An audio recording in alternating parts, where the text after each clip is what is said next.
buenas tardes a todas y a todos. Bienvenidos. Muchas gracias por haber venido. Bueno, sobre todo agradecer a la Universidad de Valencia y a este Colegio Mayor Doctor Preset por cedernos este espacio. Agradecer también a Pedro Carceller, el director general de Inclusión, y a Enrique Arsenal, el presidente de la Coordinadora Valenciana de ONGs, su presencia aquí. Y estamos aquí en esta jornada para presentar el informe y el artículo de Crisis del arroz, un reto global para la soberanía alimentaria, que nos traslada a la realidad de Senegal y Mauritania en torno al cultivo del arroz. En Senegal y en Mauritania, como nos van a explicar, es un territorio en el que CERAI lleva mucho tiempo trabajando, muy integrado en lo que es esa problemática y esa realidad que los tres periodistas que tenemos hoy aquí presentes han sabido plasmar de una manera excelente en el artículo y que se ha merecido el Premio de Salambre 2024 por su labor periodística.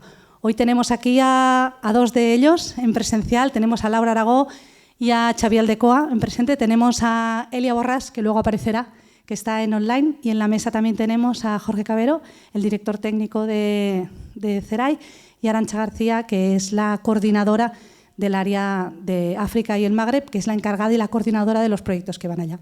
Pues muchísimas gracias. Os dejo ya con esta jornada. Muchas gracias. Bueno, gracias, Edurne. Damos inicio. Simplemente recordar, nos gustaría recordar que esta jornada la íbamos a organizar el 29 de octubre.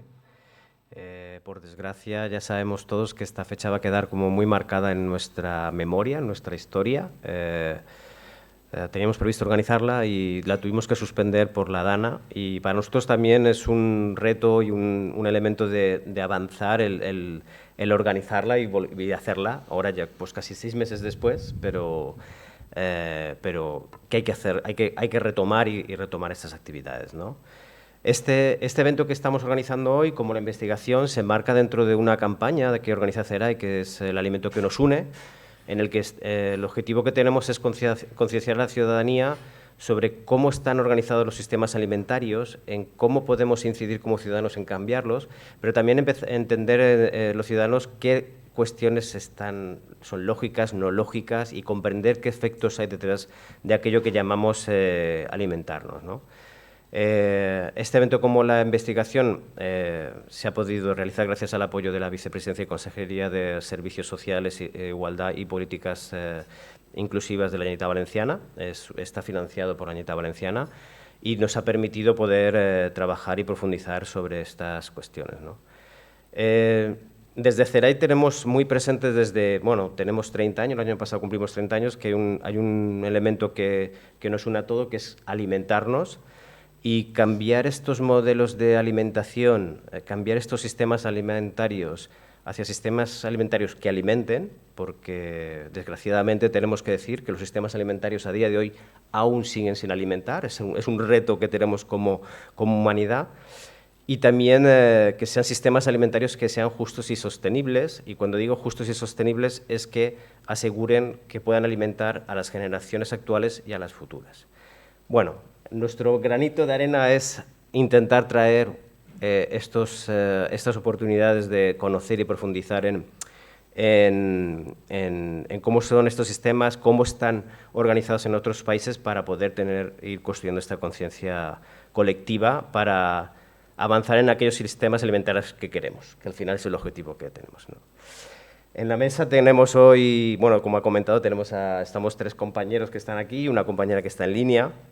Y vamos a intentar hacer este espacio de una manera un poco coloquio, ¿no? Un poco para hablar desde el conocimiento de cada uno de cómo ha sido el desarrollo de este proceso de investigación periodística, también desde los aprendizajes, pero también de cómo se ha concretado, y también desde, como decimos, bueno, CERAI lleva 30 años trabajando, en Mauritania lleva trabajando desde el 2009, tenemos mucho conocimiento, mucho trabajo y conocimiento adquirido sobre la situación en estos países, y también en Senegal llevamos un tiempo también trabajando en la doble frontera que decimos, porque estamos trabajando en las 2 orillas del río Senegal, ¿no?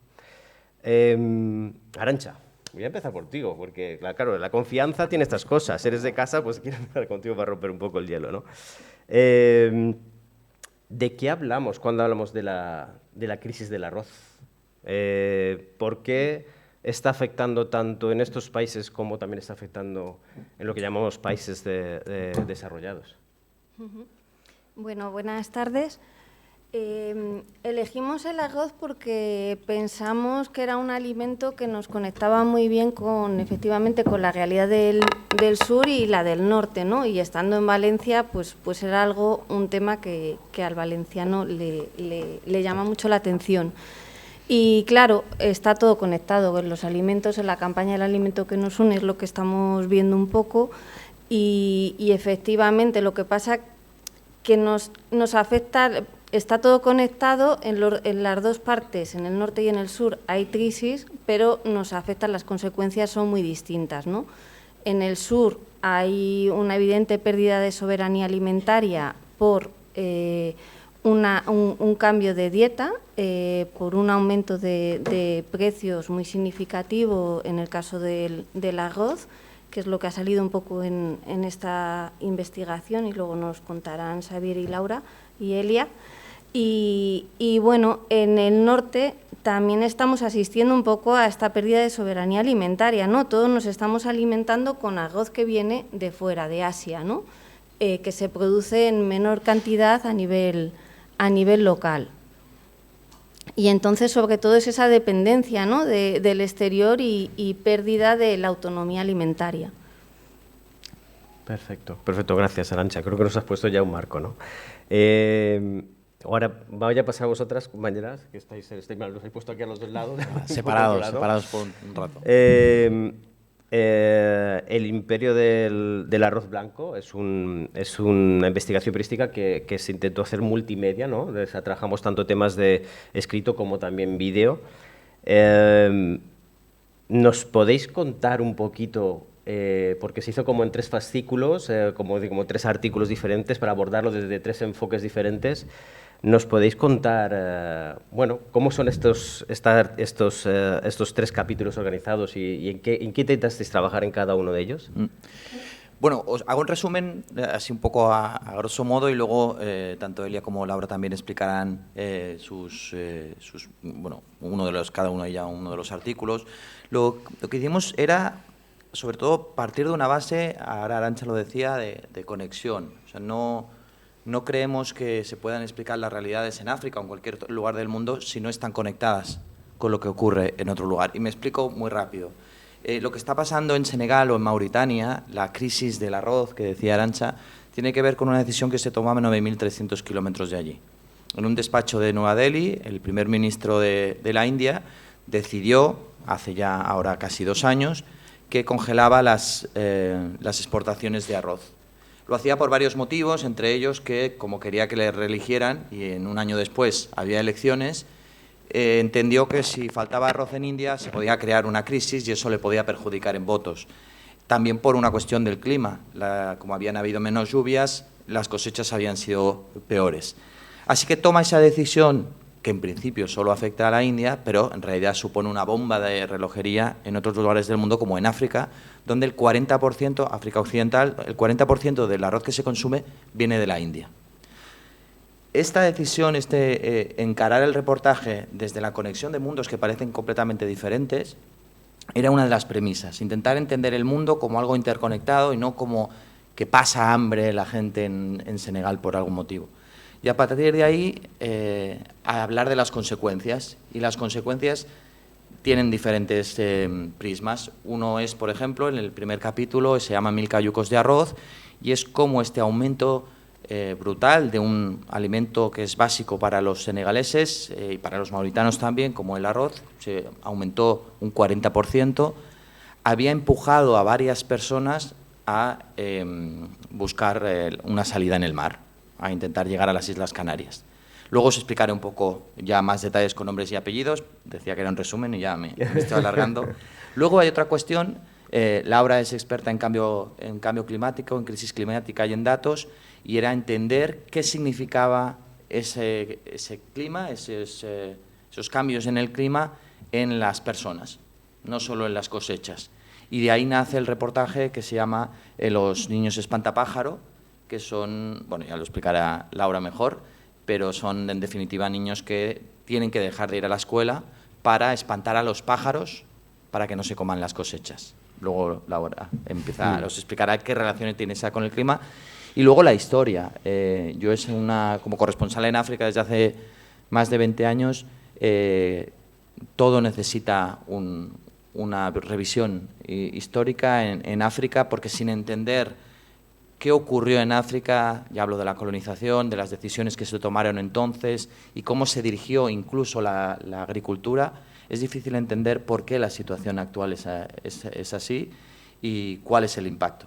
Así que intentar explicar la realidad de lo que está ocurriendo a través de esos prismas fue lo que nos llevó a decidir hacer 3 reportajes.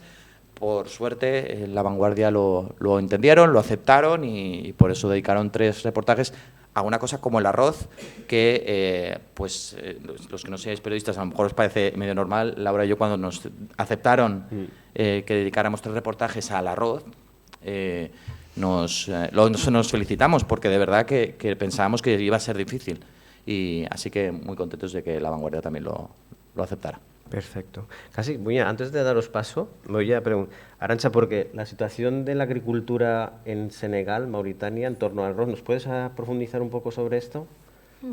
Que yo aquí claro, perdona, pero yo formo parte también de vosotras, entonces estoy aquí también y me van surgiendo cuestiones que me gusta profundizar. Pues mira, nosotros en CERAI trabajamos con socios locales, tanto en Senegal y en Mauritania, pero sí que nos dedicamos a lo que es el Valle del Río Senegal, ¿no? Comparten un agroecosistema. Entonces, el problema viene un poco de lo que contaba Xavier, ¿no? Del colonialismo, y cómo en un momento dado los franceses decidieron que todo lo que era la zona del río había que modificar el paisaje agrario y destinarlo al cultivo del arroz, ¿no?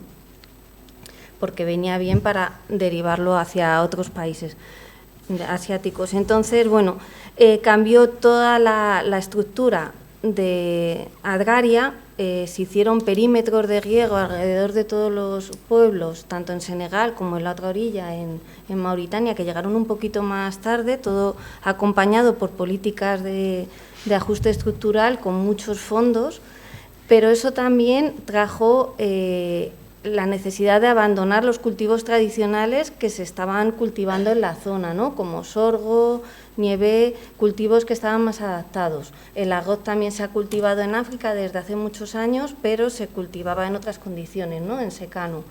Entonces, todo esto ha transformado el sistema agrario y, claro, es un sistema mucho más dependiente en insumos, en pesticidas, en químicos, en tractores, en maquinaria, en agua.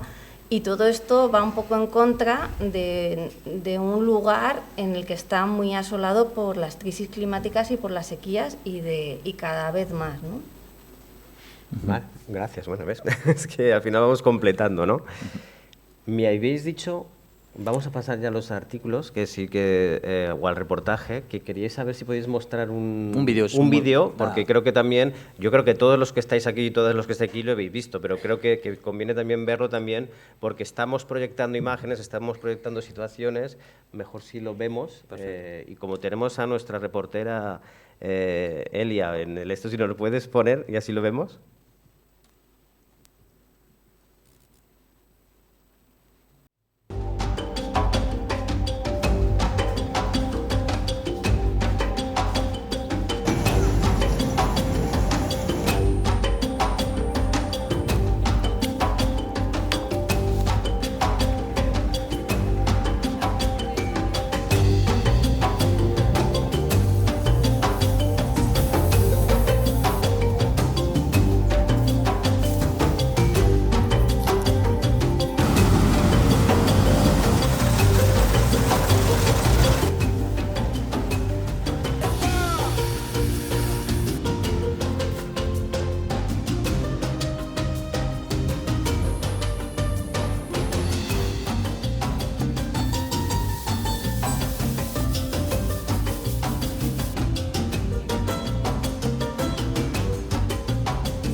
gracias. Pues sí.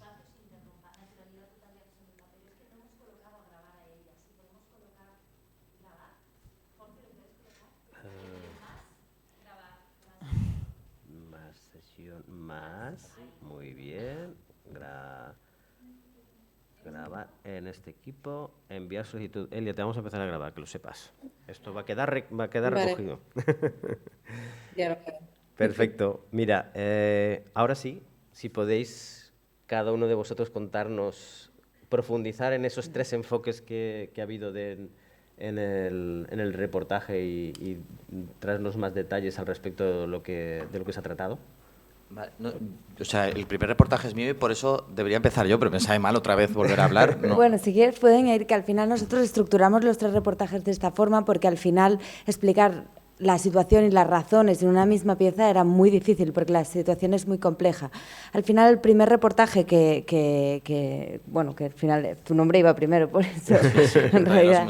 Pero el primer reportaje pretendía ser la punta de lanza de explicar cuál era la situación y por qué se estaba rompiendo el equilibrio, ¿no? Entonces había una segunda y una tercera parte porque era explicar las 2 principales razones por la cual había este desequilibrio, ¿no? Que al final todo el sistema del arroz en Mauritania y Senegal no es sostenible ni a nivel de soberanía alimentaria ni a nivel de cambio climático en relación con el ecosistema. Por lo tanto, la segunda pieza venía a abordar esas razones, ¿no? ¿Qué supone a nivel de soberanía alimentaria para la población de esa zona depender tanto de un cultivo que no es propio?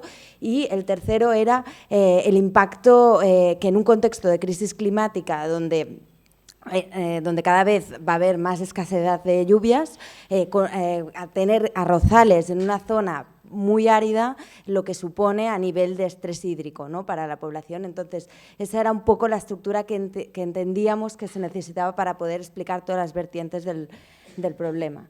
Entonces, Elia también, bueno, está aquí, no se ha mencionado, pero es que ella vive en Burkina Faso y está en Ouagadougou ahora mismo y por eso no está aquí con nosotros. Entonces, igual, sí, empieza tú por el primero y luego Elia con el siguiente. Bueno, antes de nada, que no lo he dicho antes, pero creo que compartimos los 3, que gracias a Ceray, porque la verdad es que el apoyo para hacer unos reportajes como estos fue clave, creo que salió muy bien por el resultado y porque dedicamos, yo creo que una atención a un problema que es grave y al que no se da demasiada voz, así que gracias. Y yo, bueno, me toca explicar el reportaje que hicimos relacionado con la cuestión de la migración. El hecho de que, como antes en el vídeo lo veíais, cada senegalés de media come 115 kilos de arroz al año. Eso significa que el arroz constantemente está en la mesa de los senegaleses y que aumente un 40% supuso un golpe mortal para muchas familias, porque además esas familias vienen de un contexto concreto y es que después de la COVID, donde también se establecieron pues estas órdenes de quedarse en casa, eso afectó a muchas familias, entre ellas muchas familias de pescadores a los que se limitaba que podían salir solo a pescar 2 veces a la semana. Eso dejó a muchas familias que ya no tenían red con aún menos posibilidades. Luego la guerra de Ucrania también afectó mucho al continente africano porque los silos de cereales, de varios cereales, estaban sobre todo en Ucrania y en Rusia. Eso complicó todavía más la vida de muchos africanos. En ese contexto ya de zozobra, en la que las cuestiones económicas para muchas familias eran complicadas, tenemos esta situación que os comentaba antes de la congelación de las exportaciones de la India y sube un 40% el precio del arroz. Y eso literalmente para mucha gente significó buscar la salida en intentar llegar a las Islas Canarias. Y cuando pienso en gentes que encontramos a mujeres como Khadija, que es una mujer anciana que encontramos en un lugar donde estaban haciendo cultivos de arroz, cultivos un poco sostenibles, también apoyados por Ceray y unas mujeres, y esta mujer, bueno, digo chica, y tenía creo que unos 60 años, nos explicó que sus 2 hijos mayores se habían ido de casa. Recording in progress. No sabía dónde estaba y nos explicó que habían decidido irse a Embor. ella no podía saber exactamente qué habían ido a hacer a Embor, ya sospechaba que habían ido o quería creer que habían ido a buscar trabajo, pero conociendo el terreno, sabes que Embor es uno de los principales epicentros de salida de cayucos. Y eso, por eso digo que cuando hablamos de 1000 cayucos de arroz, de alguna manera era casi literal. O sea, cuando esta cuestión económica, estas crisis que hacen que la gente tenga complicaciones para salir adelante, que tengan hambre, empujaron a gente a ir hacia el mar. Luego también, yo os invito a leeroslo si no lo habéis hecho, pero vimos una imagen en la playa de San Luis que también era muy, muy explicativa de lo que está pasando, y es 21, una playa de San Luis es espectacularmente bonita, allí se reúnen cientos de senegaleses por la tarde para pasar la tarde y jugar y bañarse y estar con sus amigos. Y había una chica, 21, que se puso a hacer fotografías al mar, justo en el lugar donde prácticamente en línea recta pues estaríamos a unos 500 metros más o menos del lugar donde unos días antes se había ocurrido una de las peores naufragios de un cayuco de estos chicos que intentaban llegar a Canarias. Y esa sensación, porque hablamos con ella y le preguntamos, ¿qué te parece? ¿Sabías que ahí, justo ahí ocurrió el naufragio? No lo sabía y nos dijo algo así como, pues otra desgracia más. Esa manera, ese contexto en el que todo seguía como si no hubiera pasado nada, justo delante donde días antes había ocurrido un naufragio tan terrible, nos ponía también un poco en el espejo.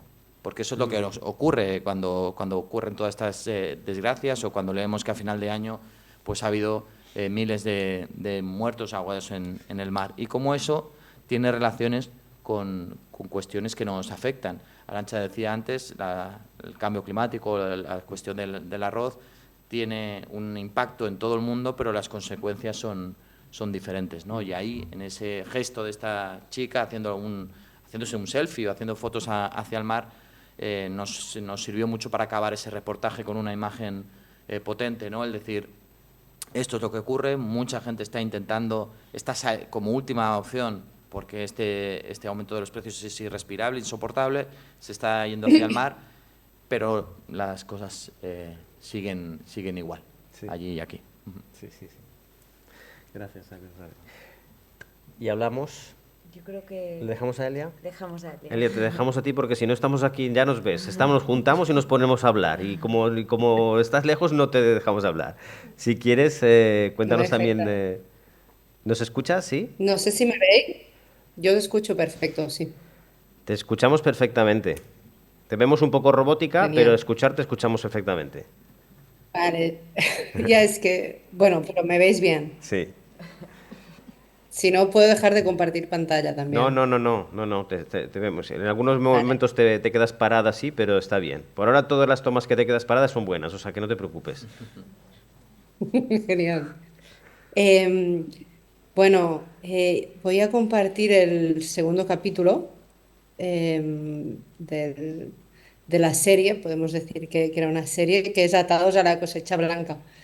Que bueno, que ya habéis hablado de ello un poco, que sobre todo era entender, ¿no?, la perspectiva histórica y por qué el arroz ahora mismo es un tema de Estado en África, ¿no? Que tocar el arroz, pues como estáis explicando, afecta a la migración, afecta a las familias, afecta a la economía, a, a todo. No sé si tenías alguna pregunta concreta o voy tirando. Nos gustaría que nos contases, claro, habláis atados a la cosecha blanca, Ujú. ¿cómo se os ocurrió, cómo articulasteis esa parte de la serie y cuál es el hilo que os hizo trabajar y sobre qué profundizasteis en el mismo, ¿no? A ver, claro, o sea, para mí es la pregunta inicial también, o sea, ¿por qué el arroz es tan importante en África y en este caso en Senegal y Mauritania? Em, y por qué, como decía ahora, ¿no? Es un tema de Estado el arroz en estos dos países. Sin entender eso, la perspectiva, en la época en la que el arroz se implementó en esta zona, o sea, no entiendes nada y no entiendes de dónde viene y por qué ahora es un problema. Para mí fue eso, es como el contexto de estos reportajes, entender de dónde viene y por qué ahora están atados a esta cosecha y han olvidado, pues por ejemplo, bueno, olvidado o dejado apartado pues el maíz, el sorgo, el mijo, pues los cereales que eran propios de estas tierras, que no es que el arroz no fuera propio, el arroz era propio, pero más de la región de Casamance y de otras zonas de Senegal. Pero ahora, bueno, lo que vimos era eso, campos y campos y campos y extensiones inmensas de arroz, que también, como explica Laura, ¿no? Es un sinsentido en una zona que ahora pues es casi el Sahel y vive los estragos del cambio climático y las sequías también. Y bueno, un poco eso era como el buscar la pregunta e intentar responder por qué el arroz en esa zona, ¿no? Cómo llegó, cómo se quedó, cómo se implementó y cómo al final, como dice el título, ¿no? Atados a la cosecha blanca. Me acuerdo que cuando estábamos pensando en cómo íbamos a titular este capítulo, también estaba como esclavos de la cosecha blanca que esclaviza a los africanos, o sea que había el tema ese de que están atados, ¿no? al arroz, por los temas históricos que si quieres ahora podemos entrar. Sí, eso. Concretamente te quería preguntar eso, ¿no? En el artículo se desarrolla, bueno, el arroz se llevaba cultivando desde hacía ya mucho tiempo, ¿no? Pero sí que hay un momento en el que de alguna manera se enfatiza el cultivo del arroz, ¿no? Y hay como una expansión más importante del arroz, ya lo ha comentado un poco Arantxa, de cómo se ha sido la estructura. ¿Nos puedes contar un poquito más al respecto de este momento, el cuándo y cómo de alguna manera se hace más amplio el cultivo del arroz en la zona? Claro. O sea, el arroz se cultivaba, hay como, eso lo he aprendido haciendo este reportaje, hay muchas variedades de arroz, o sea, miles de variedades. Y en África había una variedad que era la variedad africana, pero resulta que solo se cultivaba en algunas zonas de África, algunas zonas más húmedas, como es la región de Casamance, o también en Níger o en Mali, alrededor, o sea, a las orillas del río Níger. ¿Qué pasó en un momento? Que cuando Francia era un imperio, ¿no? y tenía colonias en África y también en Asia, en Indochina, Francia organizó como un sistema económico colonial para sus propios intereses, evidentemente, porque era el gran imperio, ¿no? en ese momento colonial. Y lo que hizo fue una jugada maestra que es, bueno, en Indochina tenemos arroz, en África, en este caso en Senegal sobre todo, en una de sus colonias, vamos a producir cacahuete y después todo el excedente de arroz asiático lo exportamos a África y a África exportamos hacia Francia el cacahuete, la materia prima. Y así tenía como bueno, un círculo que de un lado vendía el arroz y del otro compraba el cacahuete y con el aceite de cacahuete hacía, o sea, podía hacer funcionar su industria en muchos casos. Y después lo que hacía Francia era además transformar el cacahuete y de repente pues enviaban a Senegal el cacahuete, pues la pasta de cacahuete típica y que mucha gente se ha ido a África conoce el plato típico mafe, que es arroz con salsa de cacahuete, pues es una herencia colonial de este cacahuete transformado, convertido en pasta. ¿Qué pasa? Que el arroz, al cabo de los años, fue como ese producto importado, ese producto moderno, un producto además muy fácil, digamos, de cocinar, un producto que a las clases altas, medias, o sea, se popularizó el arroz y la gente pues empezó a consumirlo más y, pero ¿qué pasaba? Que aún dependían del arroz ese importado de Asia, como de hecho aún dependen, creo en Senegal, en un 60% del arroz que consumen, que tienen, proviene de Asia. y empezaron, como también explicaba Arantxa, a cambiar el cultivo propio de la zona para cultivar arroz y no tener que depender de Asia. Esto también forma parte de planes estructurales, como lo que explicaba Arantxa.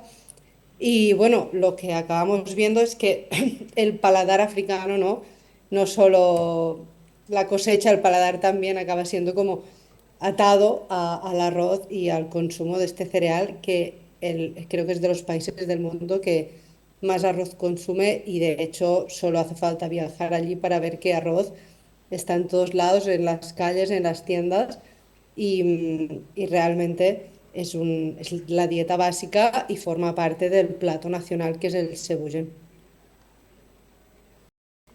Maravilla. Arantxa, ya me están viniendo preguntas que te quiero hacer a ti, o sea que yo me las voy apuntando aquí en la cabeza, luego... Solo por matizar, bueno, por matizar no, por añadir un poco, que esta cuestión que estaba explicando Elia, en realidad ocurre en muchos países africanos. Francia hizo un plan para que cada uno de sus territorios le proveyera de algún producto que le fuera bien. Cacao en Costa de Marfil, algodón en Mali o Níger, el cacahuete, como decía Elia, en Senegal.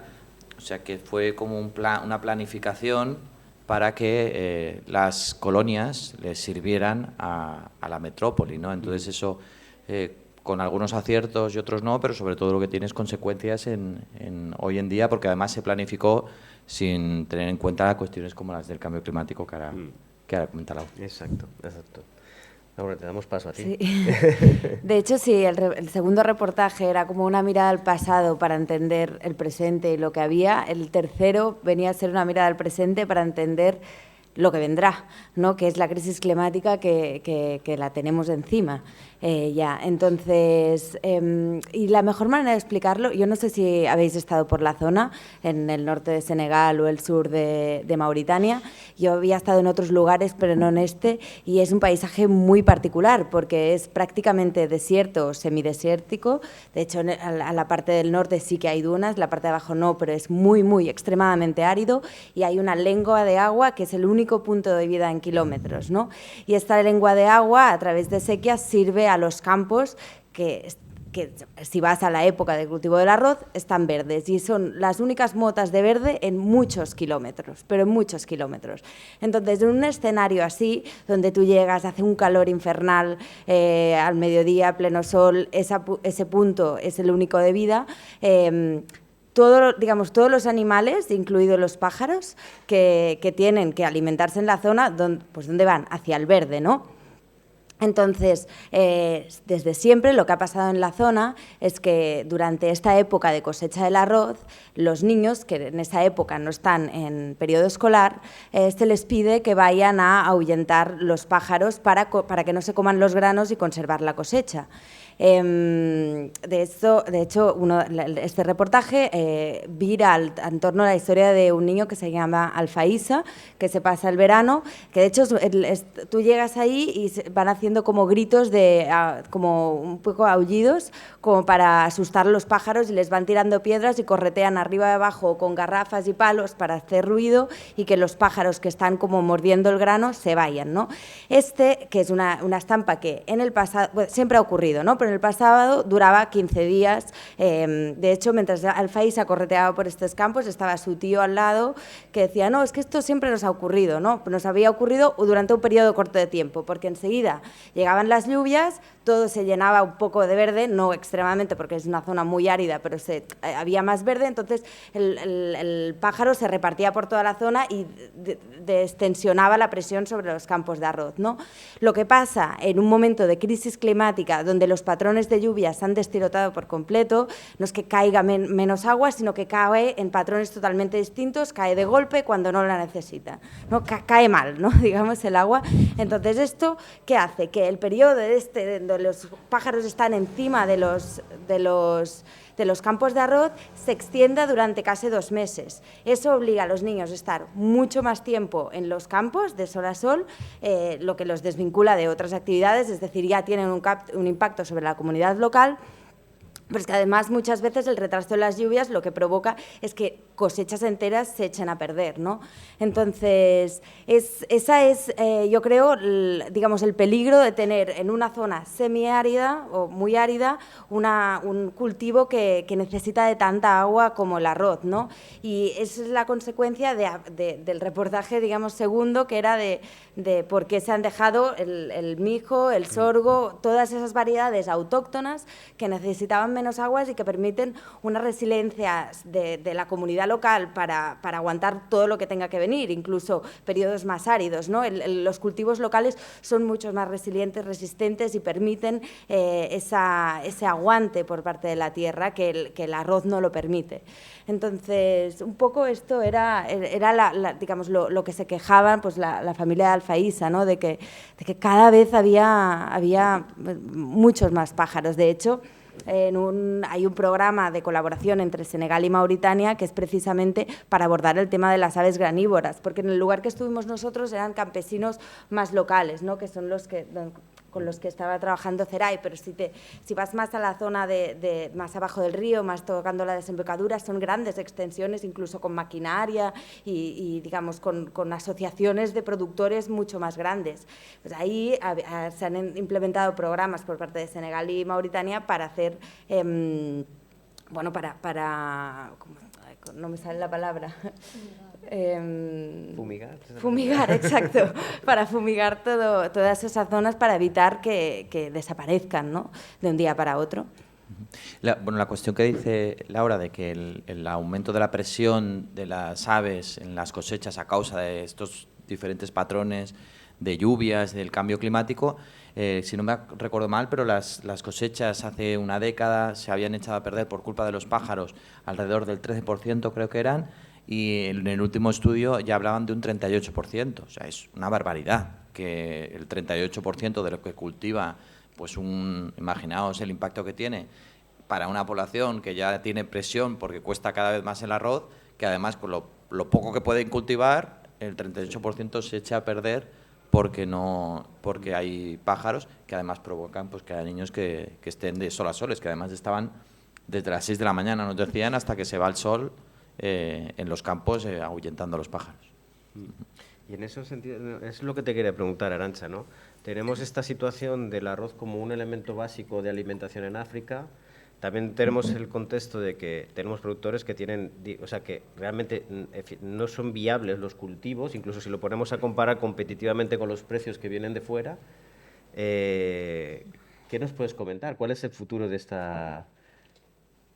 No lo sé, yo me lo pregunto muchas veces porque, claro, lo habéis dicho, ¿no? El arroz es un alimento que se cocina muy fácil, entonces usa menos leña, menos trabajo para las mujeres, tanto para cocinar como para ir a buscar leña, y luego el gusto es muy agradable, el paladar también se ha cambiado ya. Y todo eso yo creo que hace, además, a nivel calórico, es un aporte muy importante. La familia al menos come una vez al día. Ya luego lo demás, pues ya se verá, ¿no? Entonces, eso yo creo que es muy importante en un contexto de malnutrición bastante acusada, ¿no? De malnutrición crónica y sobre todo en determinadas épocas. Nosotros al principio decíamos, no, vamos a intentar diversificar la dieta, fomentar otro tipo de cultivos. Vamos a dejar de lado el arroz, pero ¿qué pasaba? Que en las épocas que se cultiva arroz, las familias dejan todo y se van a hacer arroz. ¿Por qué? Porque es eso, es su granero, es su despensa para aguantar todo el año y para por lo menos asegurar una dieta al día. Vale. Bueno, también os quería preguntar, porque al final os habéis encontrado con situaciones, pues, ya habéis empezado a describir algunas cuestiones. Al final siempre hacemos estos trabajos y tenemos el objetivo de intentar humanizar lo que está pasando y traer esa situación de las personas y traer a personas concretas y vivencias, ¿no? No sé si nos podéis comentar, bueno, tú ya has comentado alguno, ¿no?, de cómo ha sido ese desarrollo, si tenéis alguna imagen, alguna persona con la que habéis proyectado y habéis dicho qué situación tiene esta familia, que habéis creado una empatía. Os pregunto a los tres, a ver si podéis compartirnos un... Bueno, yo me quedaría quizá con una visión general que recuerdo que nos sorprendió a los tres, que nosotros queríamos hacer esta historia de la migración, de cómo estaba afectando la migración, y pensábamos que íbamos a tener que buscar algún caso Y más que ir a buscar, nos sorprendió que nos lo encontramos en la vuelta de cada esquina. O sea, prácticamente todo el mundo nos ventaba la posibilidad de irse hacia Canarias. Estamos hablando de una zona de mucha presión por esta cuestión del arroz, de zonas concretas. Pero allí los comentarios de, ¿sois de España? Pues a mí me gustaría ir, o pues la situación es muy complicada aquí no hay trabajo, aquí el arroz cuesta cada vez más, o aquí, no, a lo mejor no hablan del arroz concretamente, pero la situación económica es muy complicada. Y eso sí recuerdo, el hablar, por ejemplo, con un chico que era taxista y que decía que todo había subido muchísimo. El arroz era solo la punta de lanza de esta subida de precio, pero había subido el combustible, habían subido todos los precios y no podían más. Y justo delante, en el sofá de delante, porque estaban todos sentados a un lado, estaba una creo que era sobrina, que decía, yo me voy a ir para España y me da igual lo que pase. Él decía que no, que había que quedarse, y ella decía, pues yo en cuanto pueda ahorrar un poco me voy para allí. La sensación de que se está llegando a un límite para muchas familias, evidentemente no todas, es importante subrayarlo, porque no es que toda Senegal se quiera venir, pero en zonas donde hay mucha presión por esta cuestión económica sí lo notamos, que no tuvimos que a buscar tanto los ejemplos de gente que tenía pensado venir, sino que ese sueño, por decirlo de alguna manera, o ese objetivo está en la cabeza de mucha gente, y nos sorprendió, creo, mucho que nos lo encontramos a cada 2 pasos. Perfecto. Elia, ¿nos estás escuchando, verdad? Sí, perfecto. Vale, Elia, Sí. dice por aquí que puedes dejar de compartir y ya solo vamos a verte a ti. Vale, es que esto es lo que quería también. Como no había saludado, no sé si hay mucha gente, si no hay, pues también quería como despedirme. Perfecto. No, compartir pantalla solo. Bueno, vale, genial. Perfecto. Compartir pantalla de solo el... De solo se te ve a ti, creo, de ¿no? que solo se te ve a ti. No queremos ver ya el compartido de pantalla. Ok, vale, Claro. Sí, vale, pues genial. maravilla. Vale, pues ya Laura, no salgo sé de si tienes alguna... Sí, mira, yo iba a mencionar otra historia, de hecho, que no salió en el reportaje de La Vanguardia, pero sacamos otra pieza para 5Ws y ahí sí salía esta historia, que es como muy distinta y es el ejemplo un poco de por qué hacer las cosas distintas a lo que a veces funciona, ¿no? Y era la historia de Ibrahim, que era un granjero que vivía en la zona... De hecho, nos puso en contacto Zeray de Rosso, el compañero de Mauritania. Y era un tipo que vivía, era exmilitar y vivía justo entre el río Senegal y el desierto, ¿no? Digamos que se había creado su hogar, su casa y sus huertos, una especie de muralla como de hierbajos y de... Un jardín. ¿Cómo? Era un jardín, ¿no? Sí, no, pero toda la verja era como Ajá. una verja verde gigante y decías, ¿y por qué está aquí encerrado? Bueno, está aquí encerrado porque como está a la boca del desierto, cada vez que sopla el viento le viene toda la arena. Entonces, toda esa muralla verde como le protegía del avance del desierto. Era una forma era un cortafuegos contra el desierto. Y cuando entrabas dentro... Él no cultivaba nada de arroz, le daba igual el arroz. Estaba ahí y tenía pues sus tomates, o sea, había diversificado con cultivos locales, porque también tenía sorgo, mijo, todo, y tenía como un jardín con árboles con árboles frutales. O sea, no Incluso era mucho, no era flores monocultivo, también, era un jardín con, pues, con productos muy diferentes cultivados para él mismo, y era como un éxito, una burbuja de éxito en medio de un sitio muy inhóspito, ¿no? Y para mí el ejemplo de Ibrahim, que seguía, de hecho su hijo trabajaba con él y estaban ahí ellos solos marcando ejemplo. De hecho, había un pueblo que estaba relativamente cerca y que le habían pedido que empezara a enseñar cómo él trataba la tierra, ¿no? Porque era una forma de combatir, digamos, el hambre, porque era un jardín lleno de comida, y a la vez cómo combatir el avance del desierto, ¿no? Porque de hecho habían visto que la única forma de pararlo es cuidar la tierra y cultivar la tierra, y esa es la mejor manera de mantener el desierto a raya. Y para mí el ejemplo de Ibrahim era como a contracorriente, tú solo, pero las cosas no te van mal. Qué bueno. Elia, ¿alguna vivencia o algún compañero o compañera que quieras compartirnos?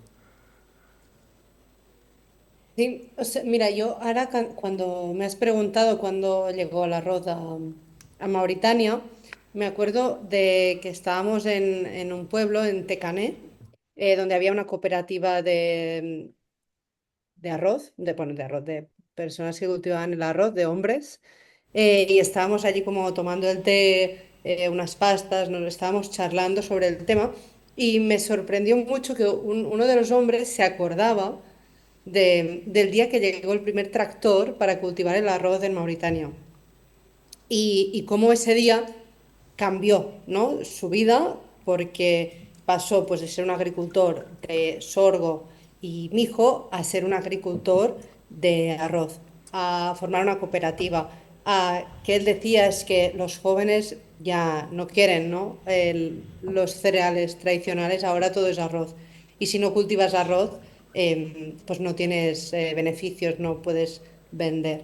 Y nada, me acordaba que a mí me sorprendió, ¿no? Cómo te puedes acordar del primer día que llegó un tractor y que ese tractor te cambió la vida a ti, a tu comunidad.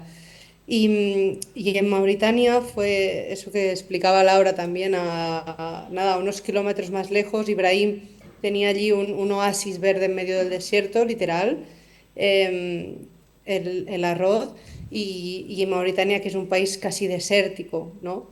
A mí sí que, para mí también como periodista fue un aprendizaje de decir, bueno, hay otras formas de cultivar, hay otras maneras de hacer, ¿no? Que hay como unas dinámicas que hace años que se acumulan, se arrastran, y el ejemplo de Ibrahim era un claro ejemplo de que las cosas sí se pueden hacer diferente.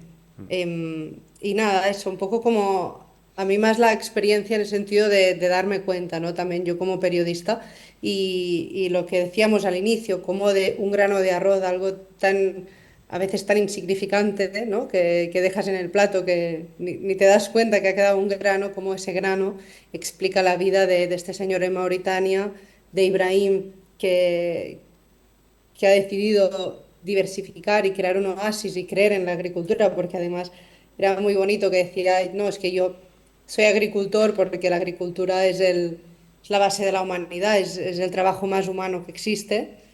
Y también cómo conecta, como lo que decía Xavi, con todas las personas que el precio del arroz, la subida del precio del arroz las ha obligado, ¿no? A buscar una salida en el mar. Para mí es como algo más general que me llevo de entender también como periodista cómo funciona el mundo a través de un granito de arroz. Qué interesante, la verdad. Yo, en parte, ahora os iba a preguntar sobre eso, ¿no? Una de las cuestiones, os tengo que decir, cuando nosotros lanzamos el Alimento Nos Une, hubo un momento que incluso nos pusimos a lanzar una idea que era comunicando desde el Sahel. Nos planteábamos que era muy importante cómo posicionar y cómo traer temas que pasan en África, pero no solo en África, sino también en América, y traerlos en España, que es muy difícil que tengan ese espacio, ¿no? Y tengo una pregunta para los cuatro, ¿no? Que ¿cómo ha sido... ¿Cómo de difícil o cómo de fácil esa colaboración de poder trabajar y cómo conseguir esta información? También para Arantxa, de cómo trabajar conjuntamente en estos proyectos de investigación periodística que tienen su complejidad, porque es conseguir trasladar esa situación y ponerlo de una manera que pueda ser accesible para la población, ¿no? No sé si... ¿Qué, Arantxa? ¿Quieres decir cómo ha sido? No, yo me llevo mucho aprendizaje porque, claro, nosotros en CERAE muchas veces vemos las cuestiones a nivel técnico, ¿no? Y escucharos hablar, leeros, pues es un placer porque dices, claro, así el resto de la gente puede hacerse eco un poco del trabajo que se hace y el mensaje cala mucho mejor, ¿no? Y las vivencias que habéis contado, claro, yo a Ibrahim, que estáis hablando de él, le conozco desde hace muchos años. Y me gusta mucho escuchar cómo lo veis, ¿no? Desde otro punto de vista y cómo lo contáis. Qué bien. No, la verdad es que fue, primero, fácil. En el terreno, por ejemplo, nos ayudaron un montón. También antes, con toda la información. Y interesante también el traducirlo a un lenguaje periodístico y que pueda tener pues interés para el público. Lo que decía antes de la dificultad de dedicar 3 reportajes en una sección de internacional al arroz. Fue muy interesante el el poder traducir estas cuestiones técnicas, económicas, un poco engorrosas a reportajes. Y también fue muy bonito, algo que a mí me gusta subrayar, que gracias a esta ayuda, yo en mi caso, yo llevo más de 20 años como corresponsal en África, yo pude trabajar con Laura, con Elia, que son chicas de otras generaciones, que fue muy enriquecedor, y pongo un ejemplo, por ejemplo, el reportaje de los niños espantapájaros. Recuerdo estar en el coche y pensar, ¿no?, cómo podemos hacer en la cuestión del cambio climático y demás, y vimos unos niños que estaban en el campo mientras pasábamos con el coche, y Elia dijo, esos chicos también están en Burkina Faso pasa lo mismo, están haciendo de espantapájaros. Fue como, ¿cómo? Espera, explícanos. Y cuando lo estaba explicando, Laura dijo, ostras, pues por culpa del cambio climático, porque ella sabe de cambio climático, sé que los pájaros cada vez se quedan más y estos niños cada vez están más tiempo allí. O sea, yo, que llevaba un montón de tiempo como corresponsal, fue gracias a al poder compartir ese espacio, ese conocimiento de Elia, que vive en el terreno, de Laura, que conoce las cuestiones del cambio climático, lo enriquecedor que fue para después poder enseñar, pues, cómo explicas que el cambio climático afecta al arroz y eso afecta a Senegal. Joder, es una cuestión muy complicada que interese al público, pero si la transformas en los niños espantapájaro, de repente es, ostras, el cambio climático y el hecho de que cada vez los pájaros se queden más tiempo, convierte a unos niños en espantapájaros, tienen que trabajar de espantapájaros, y eso ya nos conecta, porque todos tenemos o hijos o sobrinos o amigos que tienen niños, que si tuvieran que estar sus hijos de 6 a 10 de la noche o 8 de la tarde haciendo espantapájaros, tendríamos que ser una putada, ¿no? Entonces, como un reportaje a veces se genera a través de, pues, conocimiento de antes, después en el terreno, gracias a que alguien está viviendo allí y tiene un conocimiento y ayuda a que alguien que lleva un montón de tiempo no entendía ese reportaje y lo sacaron ellas, pues creo que fue muy bonito. ¿Vosotras? Yo le doy paso a Elia, que si no está aquí. Laura, ¿estaba hablando? Sí, no, pero te damos estaba paso a ti, dando Elia, paso. porque si no, no... Ah, genial. No, me siento como si estuviera en Valencia, ¿eh? O sea, aunque esté en Burkina, no me siento cerca. A ver, es lo que dicen, para mí era un tema complicadísimo, o sea, es un tema muy sexy a nivel periodístico, porque, o sea, ¿de qué vas a hablar de arroz? De repente, y de África, que África ya es muy difícil que tenga presencia en los medios. Y que en este caso, o sea, fueron 3 días seguidos en Internacional, en La Vanguardia, hablando del arroz.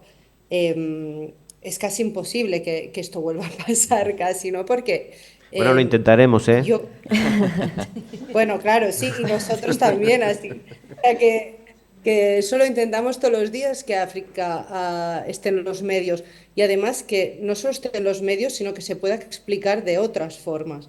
Y para mí, el gran aprendizaje, aparte de trabajar con Laura y Xavi, que evidentemente, o sea, trabajar con gente a nivel periodístico es lo mejor, porque el conocimiento crece, las ideas crecen, y de repente este reportaje ha ganado el premio de Salambre, pues porque éramos 3 cabezas, 6 ojos allí, pensando, debatiendo y mirando cuál era la mejor forma de explicarlo. Y he perdido el hilo, pero creo que iba como porque explicar África en los medios de una forma diferente, que no sea solo a través de la pobreza, la miseria, el hambre, las guerras, los conflictos, el que hay mucho polvo, el que nada va bien, que la economía, o sea, de otra perspectiva que sea más, no digo neutral, pero que nos conecte, ¿no? El arroz nos puede conectar a estando en la India, en China y en España y donde sea. Ese era el gran reto para mí, y creo que conseguimos bueno, hacerlo bien y escribirlo y hacerlo atractivo para que la gente se lo leyera y tuviera difusión. Y la difusión la tuvo muchísimo.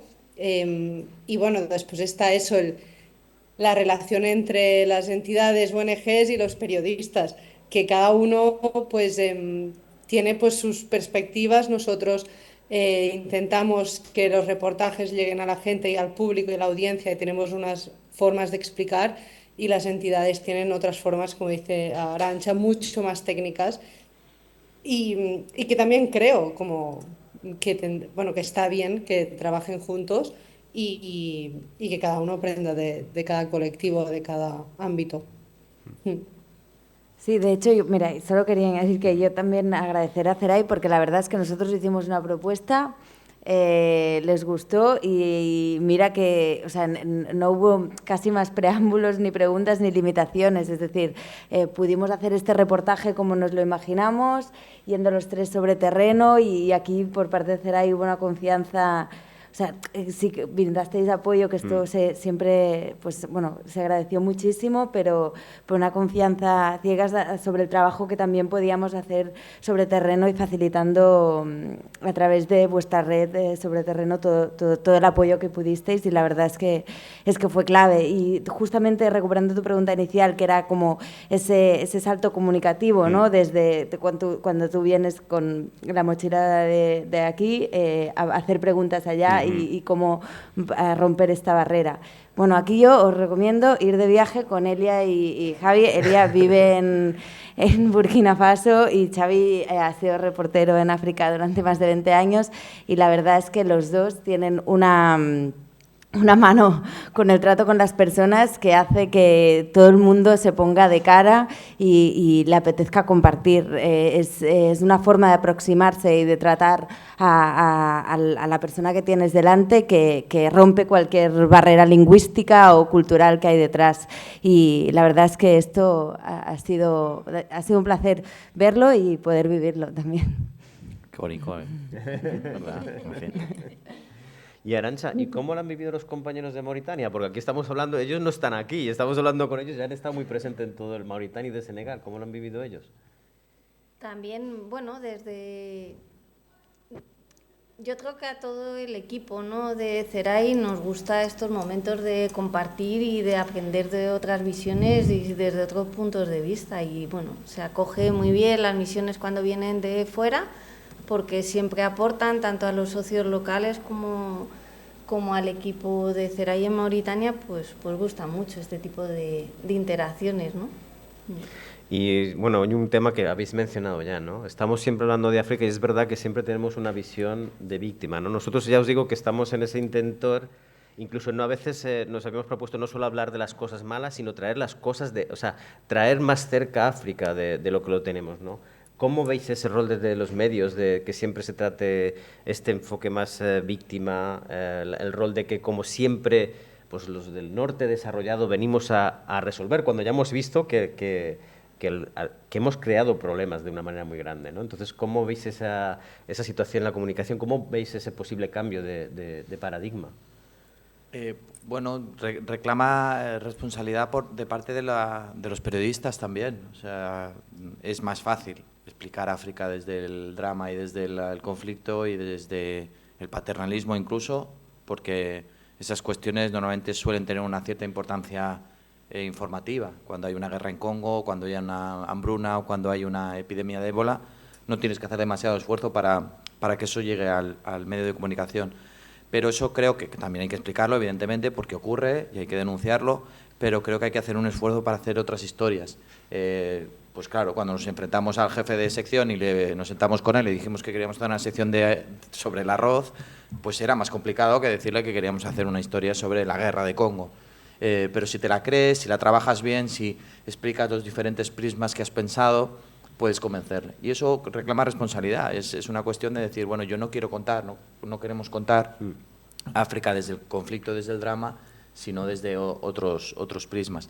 Y ahí creo que Ceray también, por ejemplo, se puso muy de cara. O sea, nos dejasteis esa libertad sin insistir, por ejemplo, hay un peligro cuando te dedicas a ser corresponsal en África, que es el peligro de humanitarizar la información en África.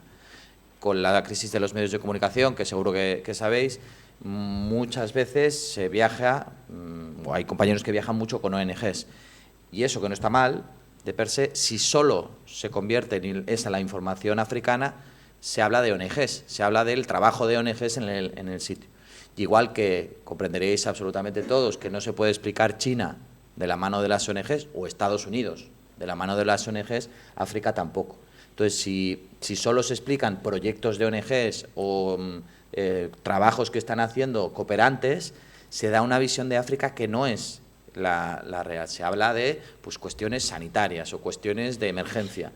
Entonces, el que CERAI, en este caso, nos ayudara a explicar una cuestión compleja sin poner el foco en que teníamos que explicar su caso concreto o su proyecto concreto, a nosotros nos ayudó muchísimo. Pudimos explicar un abanico de una situación con diferentes complejidades y aristas sin tener esa presión, digamos, de tener que explicar un caso concreto en un pueblo que ellos queríais, ¿no? Y yo creo que entender eso a nosotros nos ayudó y sinceramente creo que el resultado fue mejor porque no era un trabajo, esto no es un reportaje de una ONG. Fue necesario la cooperación de CERAI para que saliera este reportaje, pero creo que es un reportaje que explica la complejidad de una cuestión que es clave en una región como Senegal y Mauritania. Elia, ¿tú cómo lo ves? ¿Cómo se comunica, tú que estás allí, cómo se comunica en España, en Europa sobre África? ¿Cómo ves esta situación?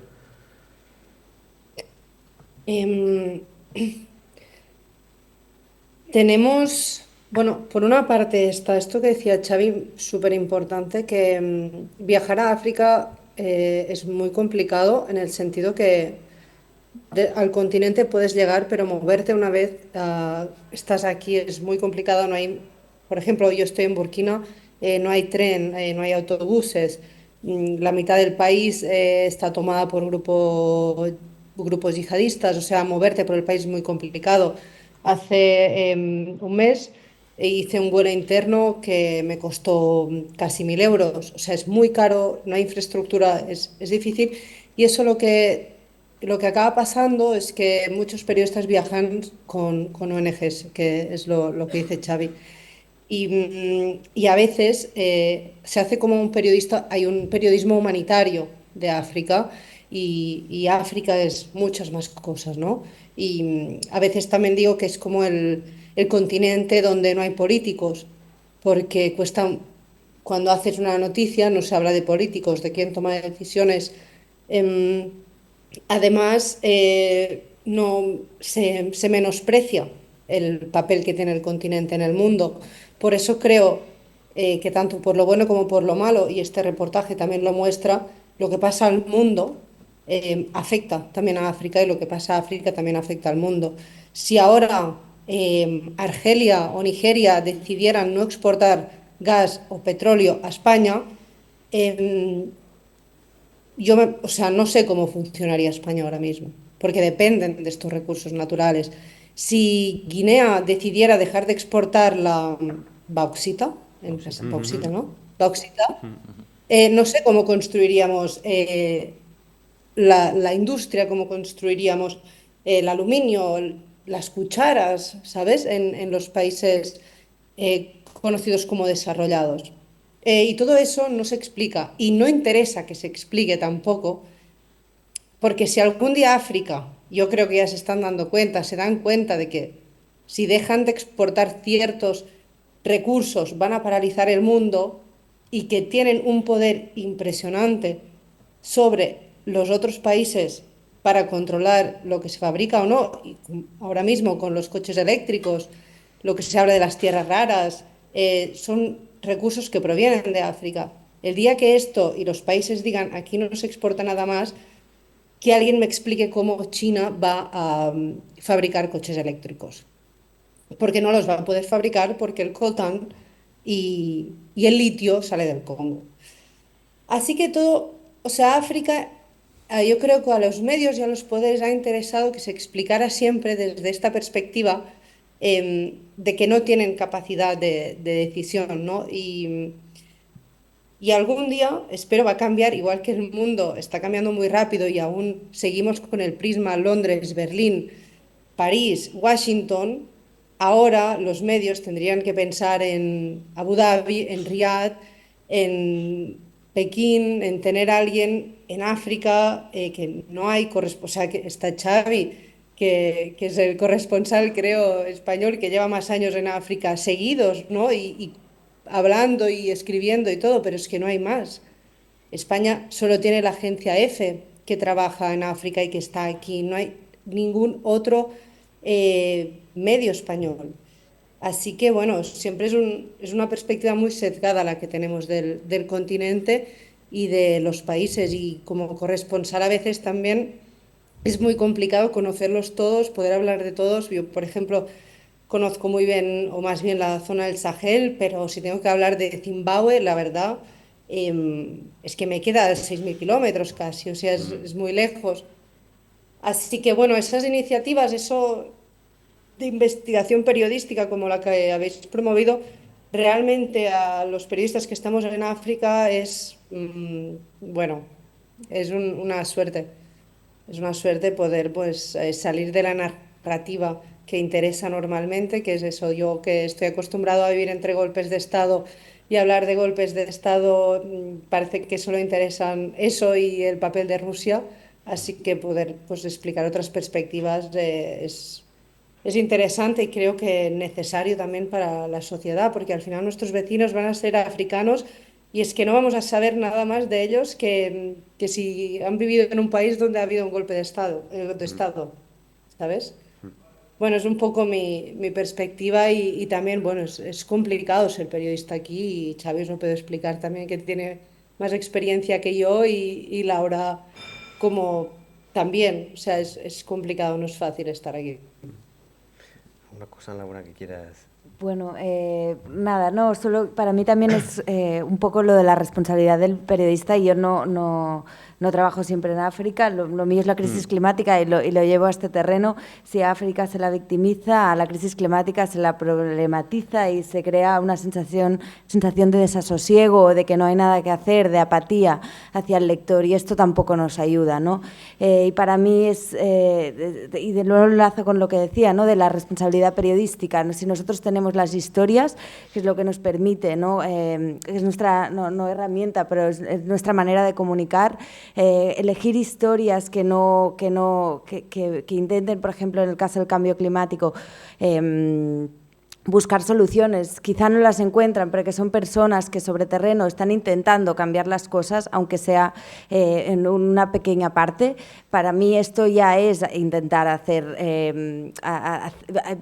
explicar el cambio climático no desde una problemática de no hay nada que hacer, sino desde pequeñas acciones que sí que marcan el cambio. Y creo que con el tema de victimizar a África es lo mismo, ¿no? Las historias que eliges o cómo describes las personas con las que hablas y sus historias de vida son los que permiten salir de esa casilla, ¿no? y contar las historias fuera de este prisma de victimizar o problematizar. Y ya está, creo que es esto. Muchas gracias. Nos estamos acercando a que os traslademos a vosotros las preguntas. A mí me surge una cosa que es...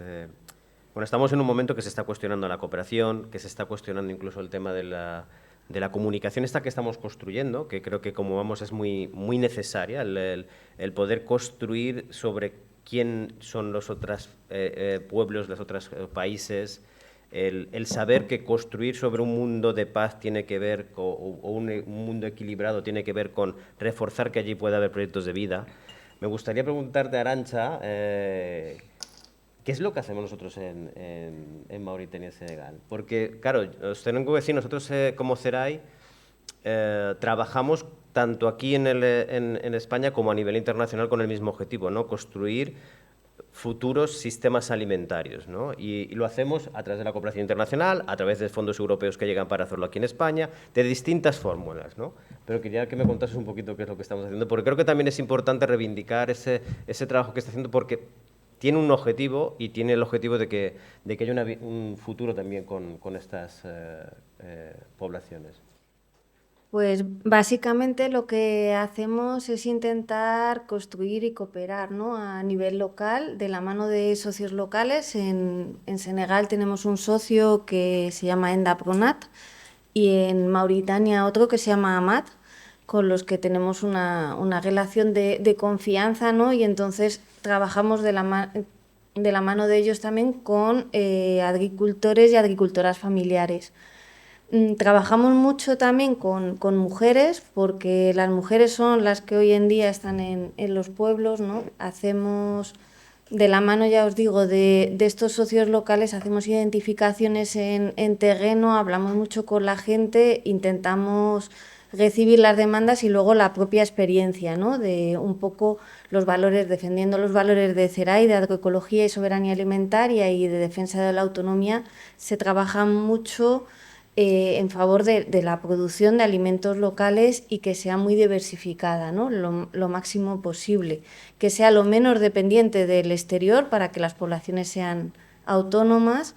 Y, por ejemplo, pues hacen desde muchas campañas de plantación de árboles, que lo vemos muy necesario para frenar este desierto, aportar materia orgánica, crear modelos también y faros. Para nosotros estos faros agroecológicos o personitas que están haciendo un trabajo bueno, es muy importante que se expanda a nivel comunitario, que se cree esta conciencia y que sean ellos mismos los que expandan lo que hacemos, ¿no? Lo que se puede hacer a nivel agrario en un contexto como el Sahel, ¿no? Que hay que adaptar y hay que ir probando todo porque son condiciones muy extremas, ¿no? de calor y de sequía. Y entonces proponemos, por ejemplo, una idea que nos ha gustado mucho, que fue de la mano del socio local de Mauritania, de crear huertos traspatio, que llamamos, son huertos familiares muy chiquitos que hay al lado de las casas, y las propias mujeres, claro, están aliviadas porque al lado de su casa tienen un huerto de 200 metros cuadrados, pero claro, eso significa para ellas que acceden a una tierra que normalmente no tienen esa capacidad de acceso a la tierra. Y encima cultivan al lado de la casa, pueden estar con sus familias, cocinando, haciendo sus tareas, no les repercute, pero luego llenan su marmita con estas verduras y también les puede ayudar a vender, ¿no? También tenemos trabajo con mini lecherías donde se transforma leche y esto también favorecemos la autonomía de las mujeres, pero trabajamos con toda la comunidad que les lleva la leche hasta las lecherías, entonces hay que hacer un trabajo con los productores ganaderos que llevan la leche, con los consumidores para que defiendan la leche local y no tanto la leche en polvo. Entonces, bueno, sobre todo es intentar ir aprendiendo con las comunidades e intentar ir avanzando en la transición agroecológica, que es un poco lo que nos interesa, ¿no? Que todo esto se empieza a mover y se empiece a defender como un sistema agrario y territorial posible, ¿no? Porque realmente creemos en él. Gracias, Arantxa. Gracias. Ha dicho la leche en polvo. Os recomiendo que veáis un estudio que es que mucha de la leche que se produce en Europa se envía a África en forma de polvo con añadidos de aceite de palma, y es un tema que nos debería caer un poco la vergüenza como europeos. En este caso no es tanto nosotros como España, porque no está dentro de esta cadena, pero saber que está entrando una leche de una calidad muy mala, a precios muy bajos, que está destruyendo el mercado local de la leche, es para replantearnos, ¿no? Cuando hablamos de estos ejes, hemos hablado del arroz, pero hay otras tantísimas relaciones que establecemos que están con estos territorios que es para hacernoslo mirar.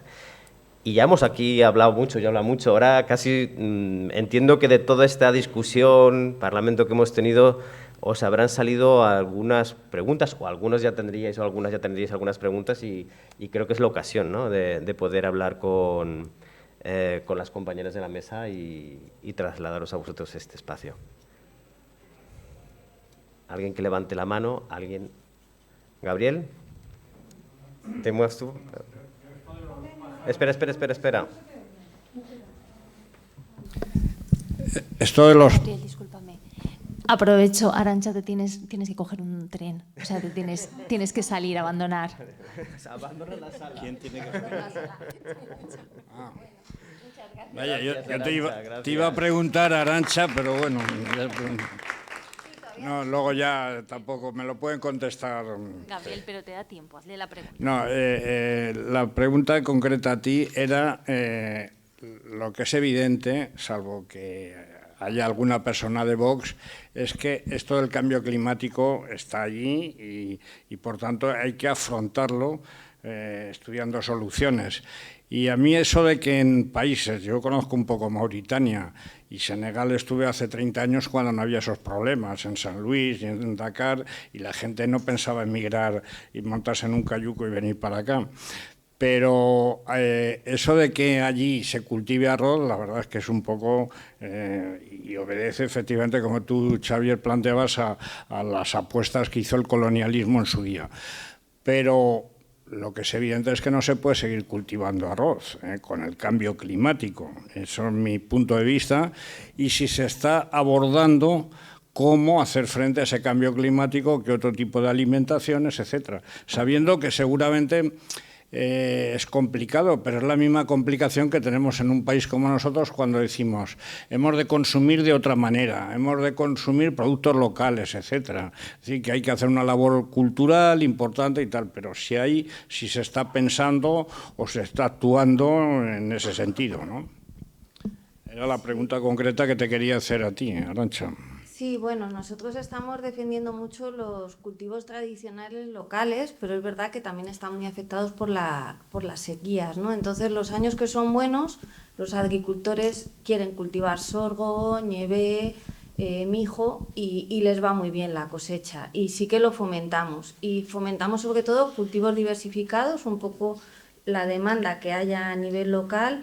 Si es arroz, a veces también hemos optado por acompañar arroz, pero otro tipo de modelo, es decir, un arroz agroecológico a una escala pequeña, con fertilizantes, con estiércol, con otro modelo de agricultura, ¿no? Que también es posible y los rendimientos son muy buenos, los rendimientos que están obteniendo.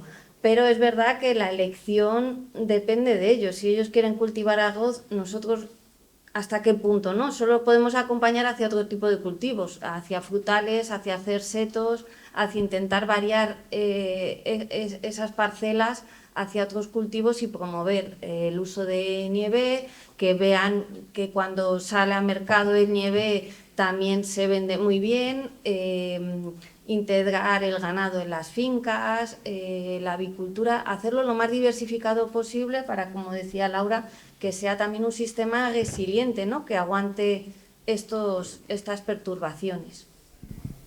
Gracias. Bueno, gracias. La otra... Gracias, Arantxa. La otra cuestión que quería situar, cuando estabais, me ha impresionado lo de los niños espantapájaros, la verdad. Y me estaba acordando uno que ya es de una generación veterana, cuando los chinos, y menos mal que a pesar de la influencia de China en África, seguramente porque fracasaron no se les ha ocurrido explicarles eso. Cuando los chinos se dedicaron a matar pájaros y se premiaba en los pueblos, en fin, el gobierno de Mao daba dinero a los que llevaban los pájaros, ¿no? Porque luego les vinieron, pues que había muchos microbios, muchos tal, o sea, eso generó otra catástrofe ecológica, pero eliminaron a los pájaros, ¿no? Entonces, afortunadamente, pues allí no se les ha ocurrido esa barbaridad, pero sí que es una cosa dura, francamente. Pero ahora yo estaba pensando, sobre todo la pregunta era a ti, Xavier, no tanto a Laura, que trabaja más los temas de cambio climático, sino que tú quizás, a la vista de lo que planteabas, lo que supuso el problema del arroz, las decisiones que se toman en la India, lo que luego ha venido con la guerra de Ucrania al nivel de los cereales en general, ya sé que es muy pronto, pero si habéis pensado qué impacto puede tener las locuras del señor Trump con los aranceles, etcétera, cómo puede repercutir en este problema en concreto, que no lo sé, la verdad que no tengo ni la menor idea y no sé si es todavía prematuro para poder apuntar alguna tesis. Gracias. La sensación que hay, creo que compartida, es que la cuestión de cómo está capitaneando Trump la economía de Estados Unidos y mundial con la cuestión de los aranceles va a afectar a todo el mundo. Ya ha empezado a afectar, se han hundido las bolsas, pero en muchos países africanos el impacto ya se ha visto. O sea, el otro día el gobierno de Madagascar alertaba que se arriesgaban unos 60.000 puestos de trabajo en Madagascar por los aranceles. 60.000 puestos de trabajo son 60.000 familias en muchos casos. En un país como Madagascar es un impacto grande. O en Lesoto, que es un país que despreció Trump, diciendo que quién le importa Lesoto, nadie sabe nada de Lesoto. Los aranceles del 50%, además, afectarán, aparte de los diamantes, a la cuestión de los de la ropa, que es uno de las industrias que más empleo da a Lesoto. Y esos son 2 ejemplos de muchos más que pueden ocurrir en el continente africano. Las decisiones de Estados Unidos impactan a todo el mundo, pero quien no tiene red, y en este caso ocurre muchas veces en África, pues todavía le impactan más. El micrófono. Muchas gracias, Zeray, por el proyecto, me ha encantado. También a vosotros que sois periodistas y demás, muy buen trabajo. A partir de algo tan sencillo como es el arroz, ¿no? Parece mentira que a partir del arroz se pueda montar este proyecto y estos reportajes tan sencillos y que nos han llegado al corazón, ¿no? A mí me ha sorprendido porque he encontrado otro motivo más de por qué las personas migran, ¿no? O sea, no me lo esperaba. Es decir, tenía bastantes motivos, ¿no? El hambre, las guerras, ¿no? Pero bueno, que el aumento del arroz, ese sea un motivo para emigrar, la verdad que me ha sorprendido y nos sitúa muy bien en la situación económica de algunos países, ¿no? Yo quería preguntarle a Laura, o sea, enhorabuena por el trabajo, y quería preguntar a Laura si este consumo de arroz que se va acelerando en el tiempo, lógicamente entra en contradicción con el cambio climático, ¿no? Se necesita más agua, se abandonan los otros cultivos como el mijo y el sorgo. ¿Es sostenible esa carrera hacia adelante de plantar tanto arroz? ¿Es sostenible teniendo en cuenta el cambio climático que desgraciadamente tenemos? Gracias. No lo es para nada. Es lo que nos parece contradictorio por nuestra intuición está bien. O sea, no es sostenible y en un contexto donde los patrones de lluvia van a seguir destilotándose, esto va a empeorar.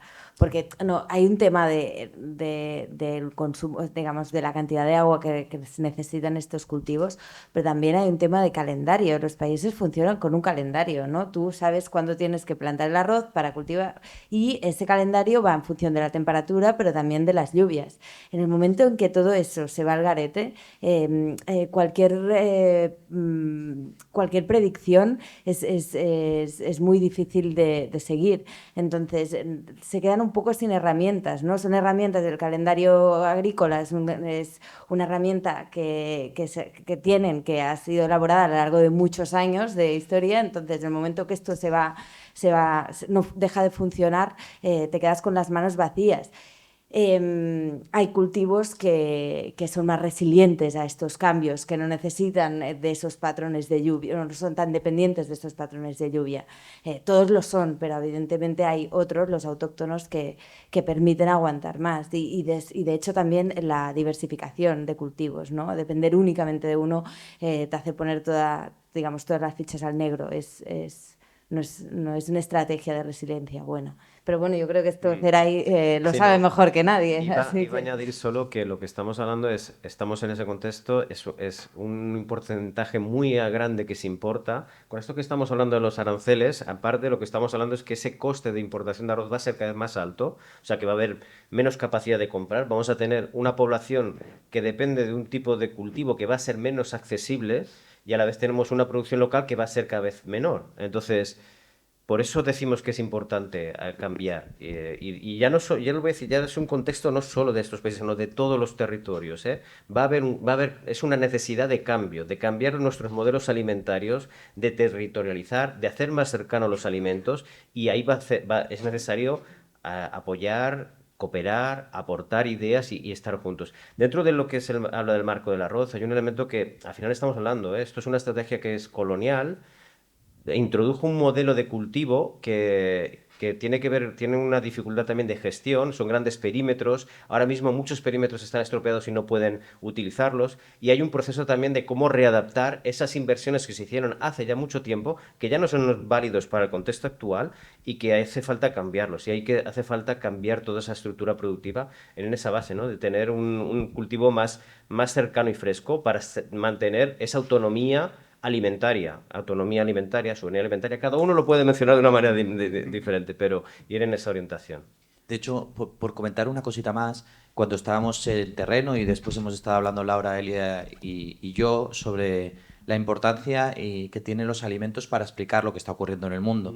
Incluso pensábamos en que sería bonito explicar la geopolítica de la despensa, la geopolítica del comedor, o sea, el cómo el basarnos, hacer reportajes sobre el aguacate, el chocolate, la leche, antes decías, el arroz, y cómo eso cambia las situaciones en el mundo, qué explica a quién se exporta ese chocolate, por ejemplo, dónde se convierte el cacao en chocolate y quién se beneficia de ello.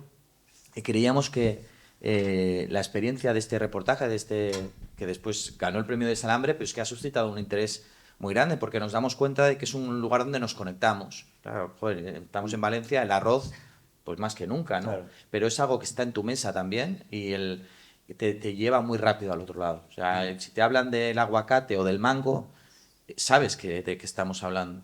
Y pensamos, ¿no?, en hacer, pues eso, una serie que se pudiera llamar la geopolítica de la despensa y hablar sobre cómo los alimentos mueven el mundo y lo condenan en ocasiones.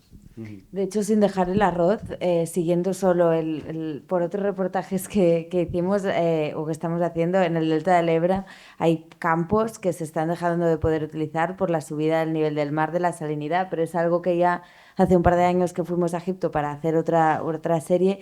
Y tenemos imágenes, de hecho, de un país como que se lamía el dedo y lo ponía en la tierra para probar el nivel de sal que había, porque como estaba subiendo el nivel del mar, todo el delta del Nilo, que hay mucho arroz, estaban dejando de ser terrenos productivos a nivel agrícola. O sea, que esto de la comida es... Conectado. La verdad que, bueno, muchísimas gracias por el artículo y muchísimas gracias por tu reflexión, Xavier, porque es algo que en CERAI hace 30 años que estamos convencidas de eso, ¿no? Y que esa realidad y lo que ponemos en el plato debería ser una conversación diaria de todas las personas y debería estar presente en todos los telediarios porque es algo esencial, es algo que no nos podemos quitar. Todo lo que estáis contando, todo lo que habéis contado, qué pasa en torno al arroz en Mauritania y Senegal, yo le veo tantas coincidencias y cosas parecidas con lo que ocurre aquí, con las situaciones de aquí. ¿Cuánta gente recuerda cuando llegaron los tractores, ¿no? Estuvimos visitando a una gente en el Jiloca que cultivaban azafrán y nos decían el dinero con el que compramos los tractores, el dinero con el que habíamos ahorrado gracias al azafrán, con eso compramos los tractores y desapareció ese cultivo que nos permitía vivir y obligó a que la gente se transformaron, empezaron a cultivar más cereal gracias a los tractores y ahí empezó la despoblación porque ya no se necesitaba tanta gente para vivir en ese pueblo. Eso es exactamente lo mismo, ¿no? Hablamos de cambio climático, ¿no? ¿De qué van a hacer? Pues lo mismo que vamos a hacer nosotros, ¿qué vamos a hacer aquí? Toda esa problemática asociada a los cambios de ritmos, a los cambios, a la desestacionalización de las lluvias, ¿no? Todo eso está viendo unos efectos enormes, ¿no? Se están intentando recuperar esas variedades antiguas más adaptadas para poderlas incorporar. Y hablamos de esos planes, ¿no? Hablamos de esos planes, ¿no? De la colonización francesa y luego esos planes de salvar al continente africano con los planes del Banco Mundial. Cuando España entró en la Unión Europea y se empezó a implantar la PAC, ¿qué es lo que pasó aquí, ¿no? ¿Cuántas variedades locales de cereales dejaron de tenerse que cultivar para cultivar las variedades productivas? ¿Cómo se ampliaron, ¿no? ¿Cómo dejaron de ser viables las explotaciones familiares y cómo la agricultura familiar en estos momentos en Europa está al límite y estamos cada vez más en manos de grandes empresas? Entonces, todo eso está aquí y es lo que ponemos en nuestros platos. Decías que fue un éxito que hubiera 3 días de hablar en la sección de internacional, que hubiera 3 días de hablar de arroz en la vanguardia en la sección de internacional.